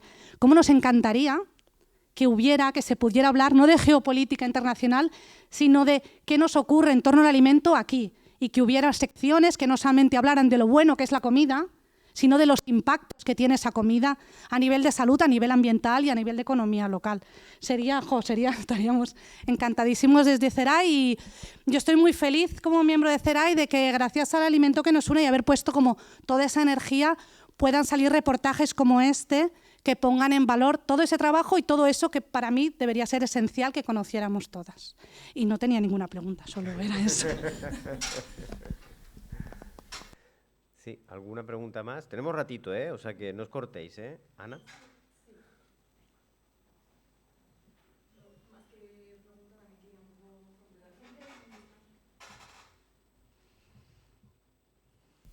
Nada, más que pregunta era simplemente completar un poco lo que habéis dicho en cuanto Edurne estaba hablando de que son grandes empresas y tal. Yo me acuerdo que cuando vivía en Níger en 2017, cuando yo quería comprar arroz del río, o sea, del río Níger, nos costaba más caro que el arroz que tenían de China. Entonces, esto no es solamente un problema de la producción local, sino que si las grandes empresas en China producen en cantidades enormes con tractores, etcétera, al final lo importan y a la gente, pues al final también, sobre todo en este tipo de poblaciones donde los niveles económicos son muy bajos, al final optan por lo que es más barato. Y luego también es un problema de mentalidad, porque el arroz, yo me acuerdo que el arroz de Níger era como un poco como el arroz integral cuando lo veis aquí, que tiene un color como más marrón, y el arroz de China pues era blanco. Entonces a nivel de mentalidad era como, pero ¿por qué quieres comprar? Yo me venía a decir, ¿por qué quieres comprar el otro si tienes el de China que es como mejor, más blanco, tal, más depurado también? Porque claro, la maquinaria que utilizaban en Níger, por ejemplo, pues no era igual, entonces siempre te encontrabas piedrecitas, tal. Entonces también es una cuestión de mejorar también los sistemas que están allí para que también un poco convencer a la población a nivel del precio, pero también a nivel de, pues para que piensen también que tienen la misma calidad que el que viene. Entonces nada, era simplemente ese aporte. Y ahí añado, y esto ya lo sabemos aquí, ahora se nos recomienda comer arroz integral, no solo por no depurarlo, sino porque es más sano, aporta otros micronutrientes. Y eso es otro de los elementos que también cuando hablamos y proyectamos cómo es el modelo de alimentación, hay algunos mitos o algunos elementos que se han introducido en cómo nos alimentamos, el azúcar, ahora no me sale la palabra. Azúcar blanco. Sí, el azúcar, no me sale la palabra, pero bueno, el azúcar blanco en pro del azúcar panela, o sea, que determinados elementos que están introducidos y que son de interés de la industria, pero no son de interés de nosotros, no es de nuestra alimentación. Digo de nuestro interés porque no lo digo yo, lo dice la OMS, lo dicen los médicos, lo dicen los nutricionistas. Entonces, hay unas cuestiones que están en torno, sí, geopolítica, geodecisión, políticas de en torno a la alimentación, que es, como ciudadanos tenemos que solicitar a sistemas alimentarios que nos alimenten. Y ese debería ser el perfil, ¿no? Cuando hablamos de un sector económico, tiene que resolver para lo que se ha creado. Si no es así, entonces es cuando encontramos problemas, porque no estamos teniendo una actividad, un sector que está funcionando con ese objetivo, sino está funcionando contra otros objetivos, a lo mejor de desarrollo económico, pero no de alimentar. Y esto es un elemento muy básico que es la que como ciudadanos tenemos que plantearnos, ¿no? De para qué son los sectores y qué tienen que resolver, ¿no?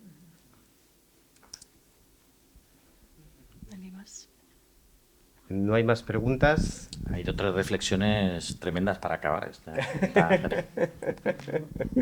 Perdona, yo acabo de llegar ahora, ahora mismo y no he podido llegar antes. Cuando hablabas de la alimentación, en fin, lo que se debe de priorizar es la alimentación, ¿qué opinión tenéis sobre el arroz transgénico?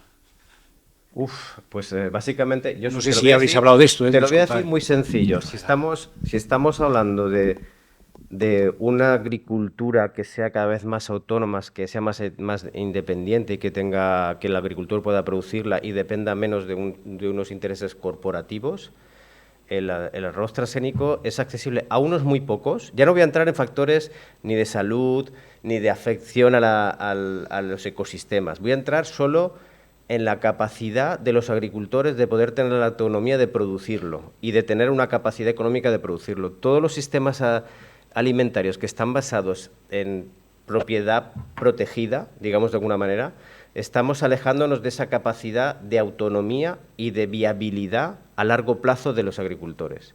O sea, no voy a comentar aquí toda la situación que se está viviendo en India con los transgénicos que están endeudándose y que ha habido casos de suicidio. No voy a hablar aquí del caso de que el arroz dorado, que era un arroz que se iba a promover y que aún no ha encontrado soluciones y que está pendiente de que sea viable y que se han gastado millones y millones. Cuando yo digo es que hay alternativas más accesibles y que realmente esos sistemas no están adaptados a la realidad de la producción que hay en estos momentos.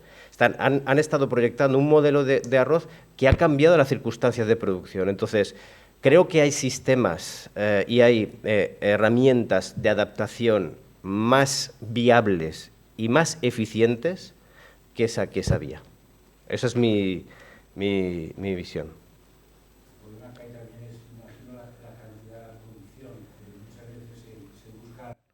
El decir, vamos a alimentar a toda la gente, vamos a conseguir mayor kilos, mayor productividad, mayor producción, y entonces, claro, también se choca con que el tema fitosanitario, el tema en evitación de plagas, se utilizan una serie de productos que, por una parte, en algunos países están restringidos, por otros no hay tales restricciones, e incluso por otros no hay ni tan siquiera plaguicidas, todo de forma manual y artesanal, en detrimento de lo que es la productividad, ese rendimiento, ¿no? Pues en definitiva lo que se pretende es obtener mayor rendimiento para dar ese alimento básico a toda la población mundial. Nos encontramos también que esa salida, a lo mejor tal vez del transgénico, era en cierta manera también para luchar contra las plagas, en evitación de que las plagas amainen esa productividad, y que lo que se refiere a los productos fitosanitarios, pues nos encontramos que ahí está esa dicotomía, ¿no? Por una parte vamos a hacer transgénico y así conseguimos mayor productividad y costos aminorados en el tema de lo que es los fitosanitarios, y sin embargo, pues por otra parte, como tú comentabas, también nos encontramos con que está ese aspecto que tú has valorado. Sí, no, y te añado una cosa, mira, nosotros estamos trabajando en producción del arroz en Mauritania, y lo que nosotros estamos es reforzando las capacidades de los productores de tener menos dependencia de determinados elementos que no se producen en el país. Cuando hablamos ahora, por ejemplo, de la crisis de los alimentos, hablamos de acceso a fertilizantes, acceso a fitosanitarios, y eso va a ser una constante. Eso va a ser una constante que no es concreta ahora, va a ser cada vez más difícil de acceder. Y lo que nosotros estamos trabajando con los productores de arroz es vamos a trabajar desde las herramientas, asegurando unos rendimientos que se puede asegurar, pero desde otra perspectiva, desde el trabajo de una manera más holística, de una gestión de los suelos de una manera más eficiente, porque cuando hablamos, por ejemplo, de un uso de fertilizantes, no estamos trabajando en la mayor potencialidad que tienen los suelos para seguir produciendo y producir de una manera más importante. Entonces, es cambiar la estrategia de abordar estas cuestiones, que no es una cosa que está ahí, es que en los últimos informes del IPCC de cambio climático es que están diciendo es que tenemos que transversalizar, tenemos que cambiar el modelo de producción, tenemos que ir hacia un modelo agroecológico, que al final lo que está diciendo es tenemos que entender mejor cómo son los ciclos naturales, cómo funciona el suelo, cómo asegurar que esos suelos estén vivos, cómo tener más capacidad de producir localmente plántulas, semillas, cómo ir hacia variedades locales, porque se ha demostrado que tienen más capacidad y resiliencia en el cambio climático, porque eso es una cuestión que era, concretamente, por ejemplo, con cereales, tenemos centros de investigación fuertísimos aquí en España que están haciendo estudios de cómo variedades tradicionales antiguas que hemos desechado tienen más capacidad productiva a día de hoy porque están más adaptadas al cambio climático, a cambios más bruscos de temperatura. Eso es lo que tenemos que ir ahí, porque al final cuando estamos hacia una agricultura muy tecnificada, es una inversión grande, pero también vamos a hablar de una cosa, es muy grande y la inversión quien la hace la quiere recuperar. Esto funciona así, esto es una lógica, ¿no? Entonces tenemos que ir hacia modelos que sean cada vez más manejables por los agricultores y agricultoras.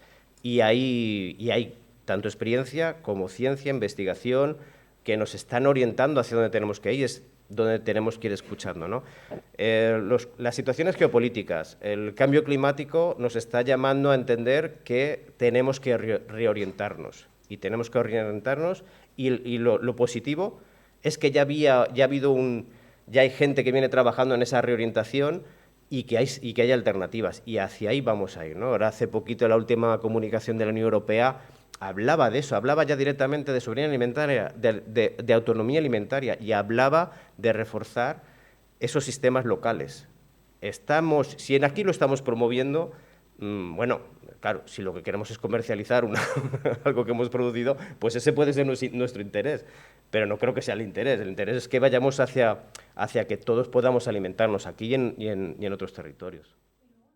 alimentaria con esta perspectiva, ni en poner foco en esos modelos alimentarios que sí nos alimentan, porque no se trata de llenar barrigas, que es que siempre lo decimos, es de alimentarse.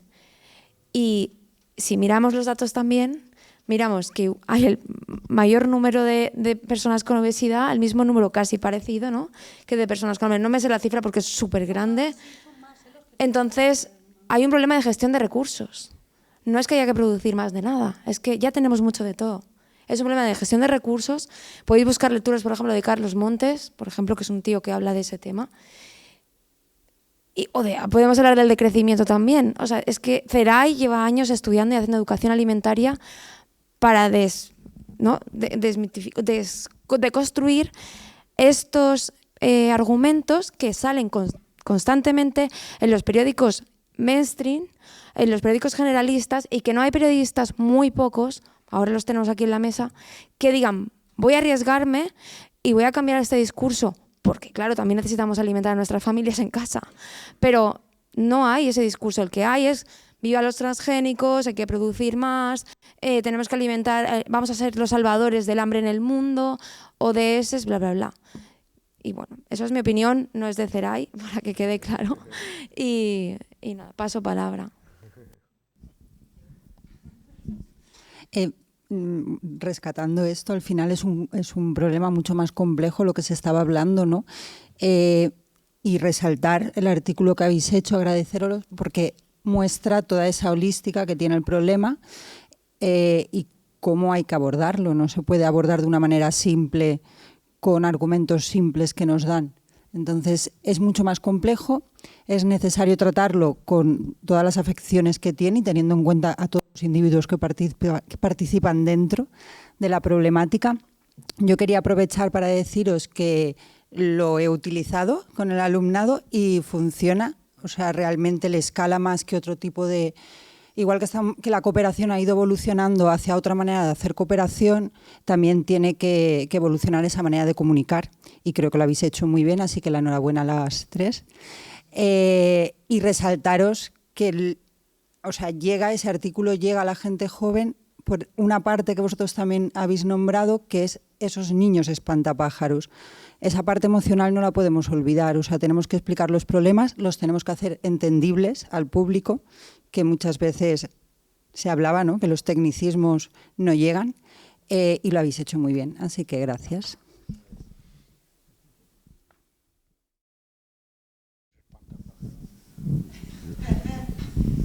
Vale, ya hemos llegado, no sé si tenéis alguna pregunta, pero esta es la hora que nos habíamos previsto cerrar, o sea, que era como simplemente, bueno, no voy a hacer un recopilatorio, hemos hablado ya mucho, se ha quedado todo muy definido. Agradeceros como organización vuestro trabajo. Elia, te tengo de espaldas, si estás de espalda a mí no te veo, de aquí te tengo delante. Muchas gracias.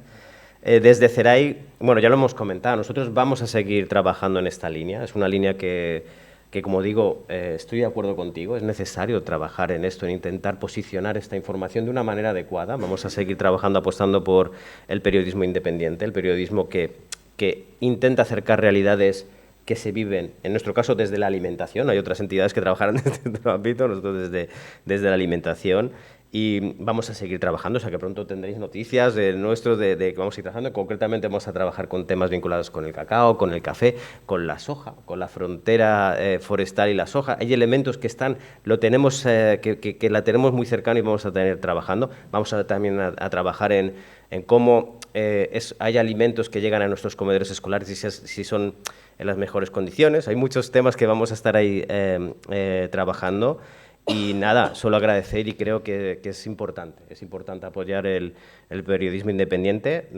Hemos hablado de este artículo de La Vanguardia, se ha publicado en 5W, que es un proyecto independiente de periodismo que habla de estas cuestiones y que os recomiendo a todos seguirlo, y que han hecho una revista específica sobre la comida, que os la recomiendo, porque se tratan muchos elementos desde esta perspectiva.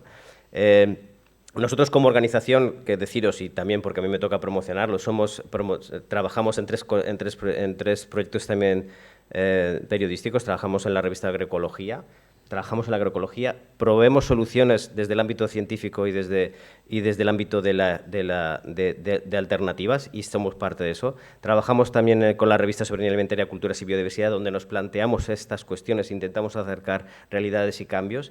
Y trabajamos también con la revista Alternativas Económicas, porque, como decías, tenemos que tener un ámbito de visión global y fomentar una economía, la economía que necesitamos y que queremos. Entonces, no puedo decir más que, bueno, que apoyéis estos proyectos también, que apoyéis a este periodismo independiente, que nos apoyéis a nosotros, no os lo voy a dejar de decir, porque necesitamos que nos apoyéis, hay cambios que están viniendo y vamos a necesitar de la sociedad de vosotros para que nos sigáis apoyando. Y muchas gracias, muchas gracias. Gracias a vosotros, muchas gracias. Muchas gracias. ¿Le quieres decir algo desde Burkina Faso? No, que muchas gracias. Que siga el periodismo. ¡Bravo!